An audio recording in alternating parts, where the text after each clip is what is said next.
Welcome to Project Management Paradise. Today I am chatting with Tim Creasey. As well as being Chief Innovation Officer at Prosci, a global leader in change management solutions, Tim is a researcher, a change expert, and author, having published The People Side of Change and many other papers and articles. Tim doesn't just talk the talk, but works to enable change teams to catalyze adoption and usage to deliver results and outcomes by implementing holistic, easy to use and research-based models and tools for managing the people side of change, which is our topic for discussion today. Tim, you're very welcome and thank you for joining us at Project Management Paradise. Thank you for having me. Glad to be here today. Tim, tell us a little about your journey and how you come to be the king of change. Wow, I don't know about that, but yeah. So I'm Tim Creasey, Chief Innovation Officer at Prosci. Prosci as a firm is dedicated to helping individuals and organizations build change capability, to build the understanding of what makes successful change work, and then to bring that to life, either in their role as a change practitioner, a senior leader, as a people manager, or as an organization to build agility as muscle. I lead the research and innovation and development side of the house. Joined in January 2001, so a little over 20 years ago. ProSci was much smaller at the time, but the beginnings was really a curiosity to understand why some projects delivered results and outcomes and others didn't. We were founded by just a curious engineer who started to say, why do these ones look different than that? And it turns out how well we prepare, equip, and support our people through the change journey they experience is one of the biggest gaps created between outputs of a project and the outcomes we really want to achieve. So we've spent 20 years researching what do you do right, what do you avoid doing wrong, and how do you bring structure and intent to helping your people more effectively adopt and use the changes you bring to life so that they're successful, the initiative delivers results, and the organization is more successful. So out of that then, and you've given us an awful lot of information in there, so the adoption Yeah. and people's resistance to change. Um, and this is a very popular and common theme, and in any PMO and in any organization, this is a huge piece of kit with any transformation. What are the main pitfalls that you meet when we're implementing change or transformation in an organization? Yeah, great question. Well, I think you started at the right place. That people tend to be one of the biggest pitfalls. The buttons work. The buttons almost always work. It's around how do we get people to understand why do I need to invest the time and energy in learning this new system? What's wrong with the system I used to be using? Uh, is it okay to step out of what's been going on? And all that's happening against a backdrop of the change that we're all living through in our lives, right? So I think that's the first stumbling block, is not recognizing that the individual is the unit of change, right? It's Andy, Becky, Charlie, Debbie, individuals bringing the change to life and how they do their job. So acknowledging that that organizations don't change, individuals do. Um, the second, really, I think, is losing track of why we are changing in the first place. I was teaching a workshop a couple of years ago. We have a change scorecard where we really document the metrics of a change. And the Okay. very first quadrant is the results and outcomes. This organization was 2 years and many millions of dollars into a project. And so I clicked the results and outcomes button and said, all right, tell me what to type in here, right? What are we trying to achieve here? Yeah. It was like crickets, right? I was like, come on, you're years into this journey, and somebody pulled me aside and said, Tim, someone somewhere at some point in time knew why we launched this initiative, knew why we invested the time, the energy, the political capital, why we did this instead of all those other things we could have been doing.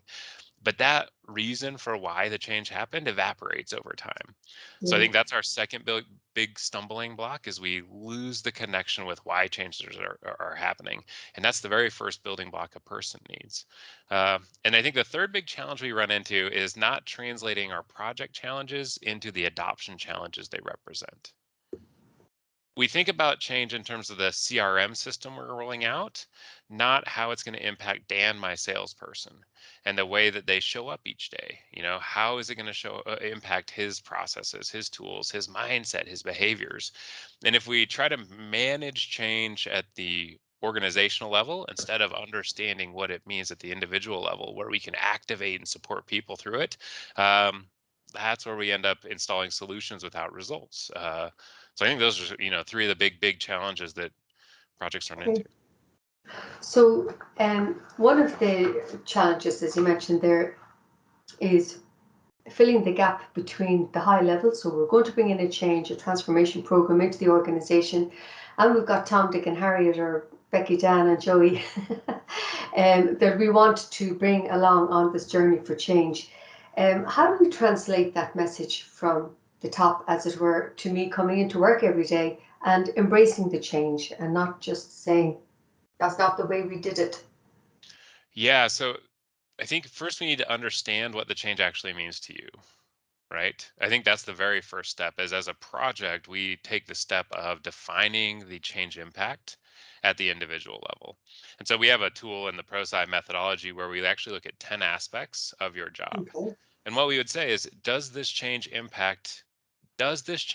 how does this change impact each of these 10 aspects for you?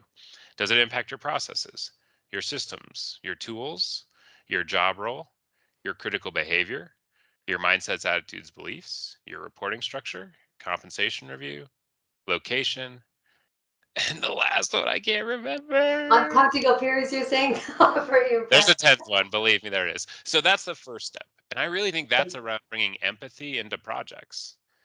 To define what the change means to our people means we're now starting to steer, we're people centering our change effort. And then the second is, how do I make sure to connect and message the change to you effectively? And that's where something like the ProSci ADKAR model helps us understand what those goalposts are. Uh, ADKAR begins with awareness of the need for change and desire to participate and support the change. So if I'm going to introduce the change to you so that it lands for you, I need to make sure I answer why now, what if we don't, why this instead of that. That's that awareness. And I need you to internalize those, right? To where you've Yeah. really bought in. I've bought into why now, what if we don't? And then that second building block is the what's in it for me.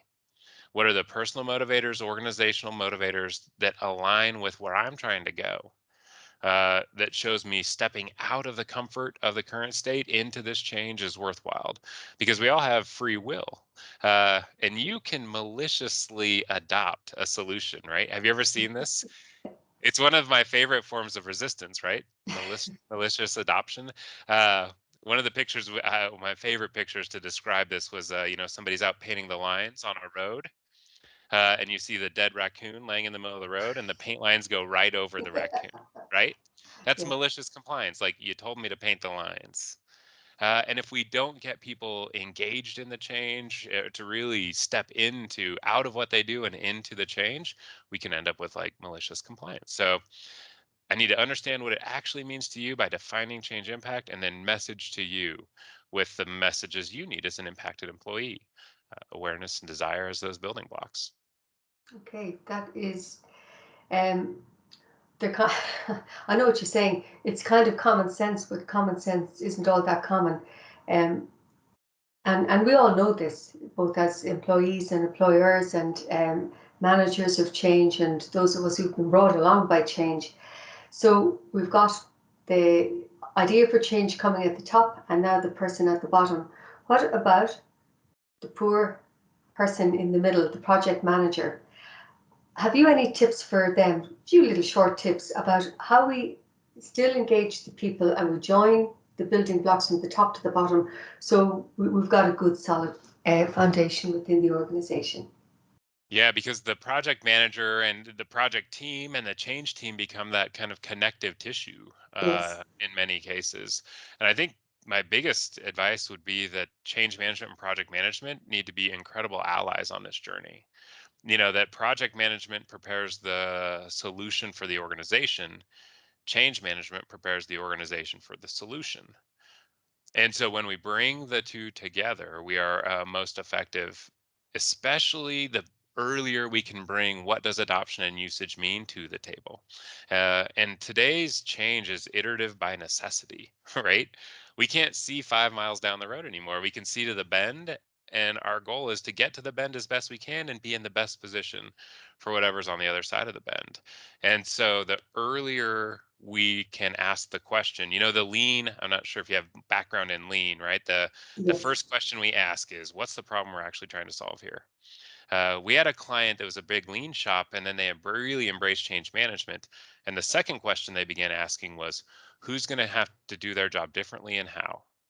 very good. So, Tim, we've talked a lot about managing change and managing projects, and managing change itself is a project in its own right. Um, and we've talked a lot about transformation. Can you define transformation for me? And I hear you have a little pal, the Easter Bunny, that that you line up with change. Can you tell us a little about those, please? Yeah, defining transformation is an interesting one. I think it's probably the most overly used, underdefined word there is out there. So rather than give you a definition, first I want to tell you a story about the Easter Bunny. Um, Okay. and I use this to talk about the importance of shared understanding. That when we use a word or a concept, it's important we both have the same things in our head when we're talking about it. Transformation is one where we have no idea what the other person's thinking. But the story goes back to 2006. Sitting on the couch with my partner at the time. There's an ad on TV, probably for Cadbury eggs.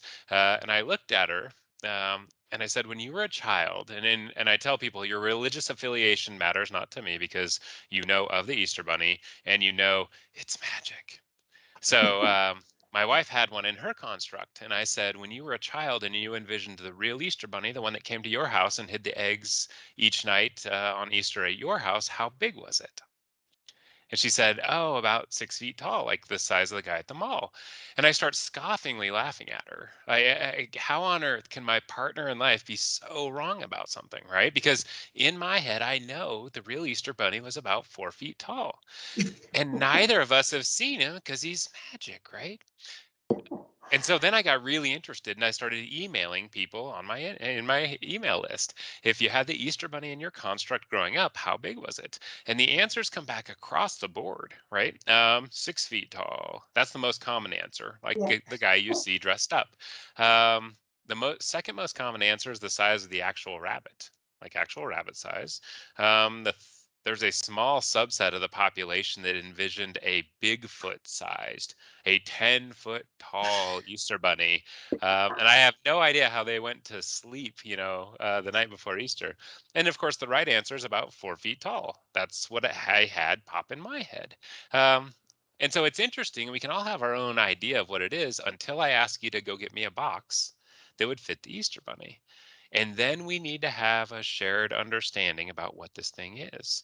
We throw the term around, but we never understand if we're thinking about the same thing, if we've not taken the effort to create that shared understanding. So, change management, it happens all the time. Even the term change management, right? Some people, it's been used for hardware, software version control. It's been equated with just communication and just training. And of course, we know that that's necessary, but insufficient to help people through their own change journeys. Um, so I always, we talk about it even in our office meetings inside of ProSci. All of a sudden, we'll be like, there's an Easter bunny.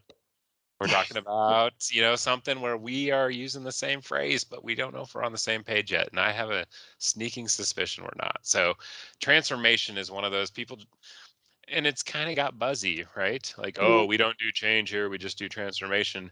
Um, I'm much more interested about what it is you're trying to deliver than the label you put on it. And if you're fundamentally shifting the way people show up every day to deliver new value in a new way to the client, yeah, let's go ahead and call that, transformation. But I think what was interesting is we spent so many years obsessed with the digital revolution, the zeros and the ones, without really getting into the transformation. Like, how does it shift the fabric of who we are because we have this new technological enablement that came out Yeah. from this revolution? So wild times. And then we all got to digitally transform overnight in the face of a global pandemic, right? And so there's all kinds of learning that's going to be coming out of that.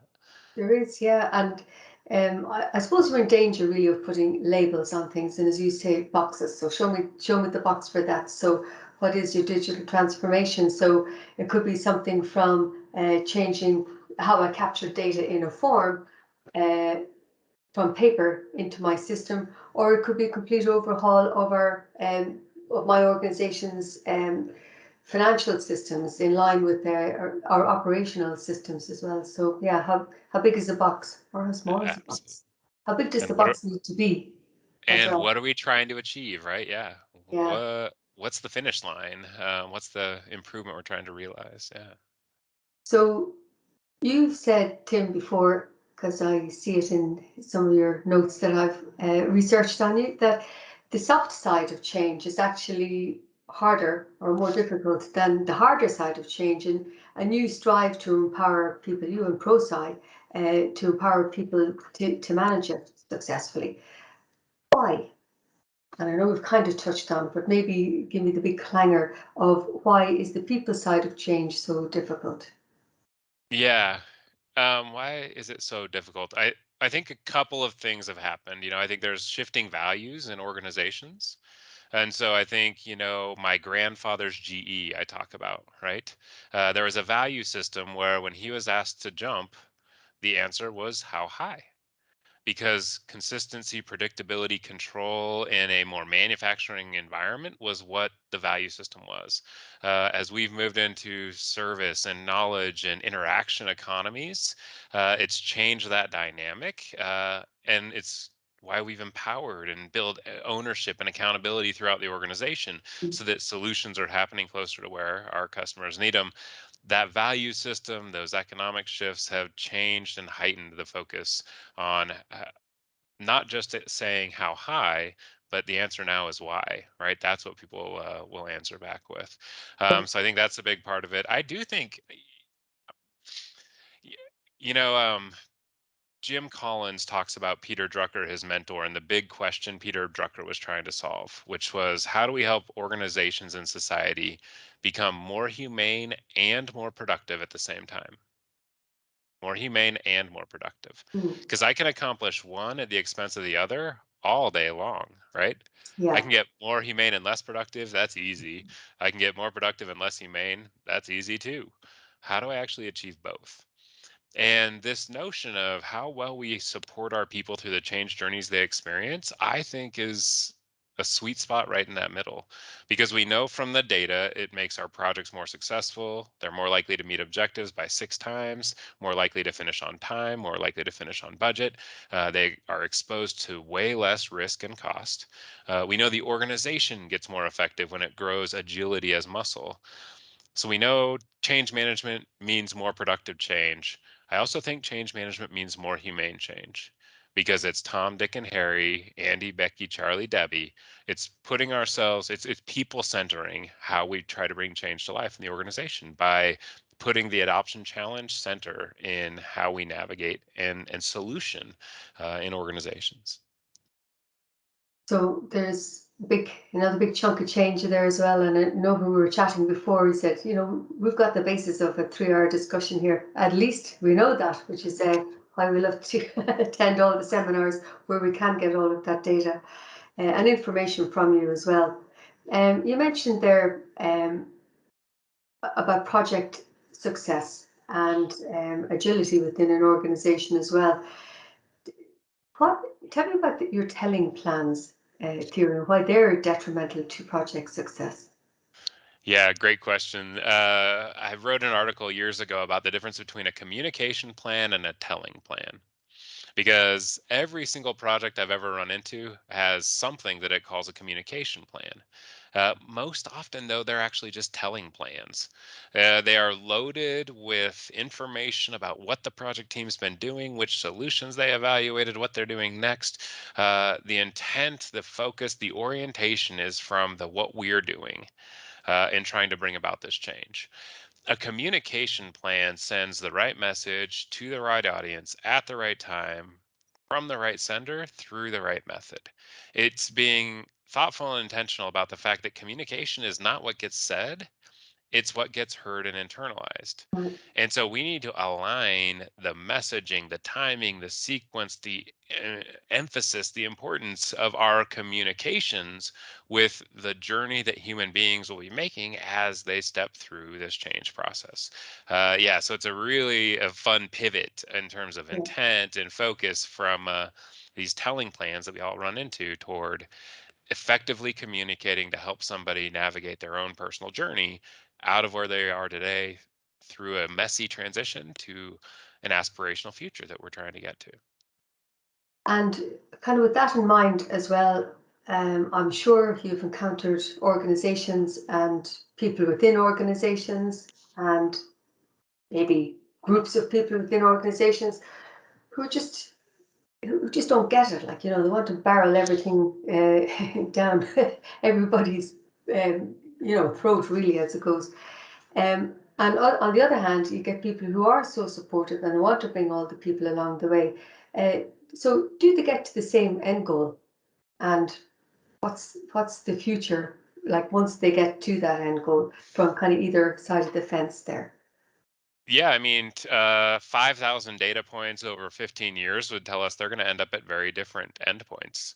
The person who leaves change up to chance, who thinks that a telling plan is enough, who falls into the trap of can't I just tell them to do it? They are 6 times less likely to meet the objectives of the change. They may be able to deliver on the outputs and the requirements and the specifications, but they are not going to deliver on the outcomes, the results, and sustained value to the organization. That leader that takes seriously, that acknowledges that a significant portion of this project ROI depends on people changing how they do their jobs. And as you said earlier, there's some common sense here that's just not commonly practiced to help capture the people dependent portion of our project ROI. We are not talking about brain surgery here, right? Certainly it's built on a lot of neuroscience and brain Mm. science, but the answering why now, what if we don't, that's not like, flying to the moon. But it is so uncommonly done that that's why organizational change creates so much churn. Yeah. And on that note, and you have many years of experience and your 5,000 data points, are you still surprised when you go to meet leaders in industry? Are you still surprised sometimes by the way they do or don't come along? Or tell us your biggest surprise. Yeah, I'm still surprised sometimes, at the tendency to fall back to the, well, let's just tell them. I'll tell you my other couple of surprises that are emerging here recently, and they are these. They're kind of buzzes that are easy to get sucked into, but they actually will take us away from being more effective in change. Here's one of them, and this right here is part of the problem. I call Uh-huh. this the Apple approach. We're going to make it so intuitive, people are just going to adopt the solution, which is exactly what Apple has done with their interface and their apps, right? They've created that intuitiveness so that we don't feel like we need to understand why the change is happening, what's in it for me, what I need to know to do differently, and to be able to do it. That's different than a shifting mindset in my organization. So the trap we fall into is if we just make it intuitive, we don't need change management. And I would counter intuitive is better than not. Absolutely. Look what Apple showed us. But intuitive is not sufficient to get the adoption and usage we need to be successful in times of change. The other one is that if we just include people in solution design, we don't need change management. And is including people in solution design better than not? Absolutely. Is it sufficient to provide people what they need to navigate their own change journeys? I don't think so. There is still thoughtful, intentional structure we can bring to help everybody move forward. So I'm still surprised at how often it's neglected. But we're no longer the crazies in the corner. There is Yeah. absolutely a conceptual level of buy-in that treating people right during change drives return on investment.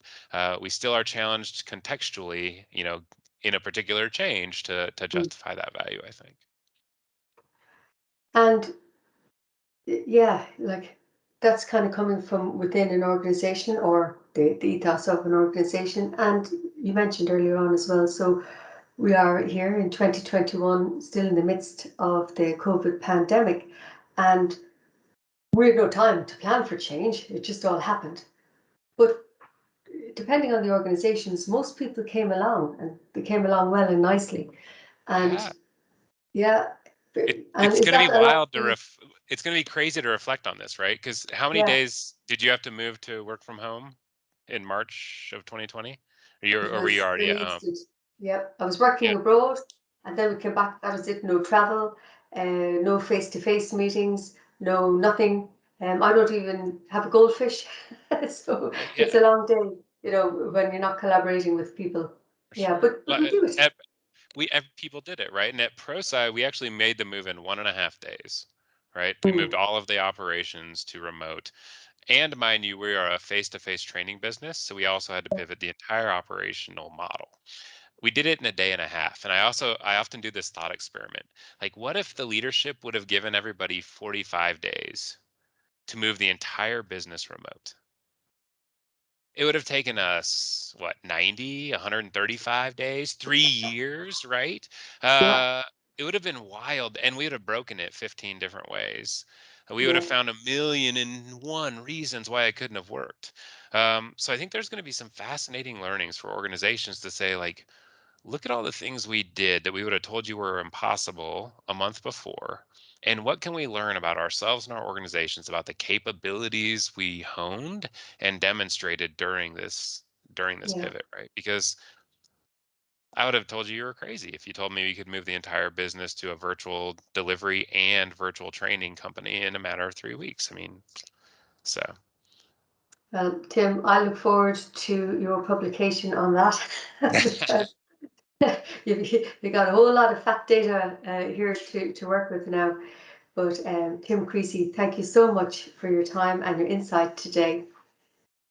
it's been very much my pleasure. Thank you so much. And yeah, our my goal is to help people see the challenges of change as unlockable.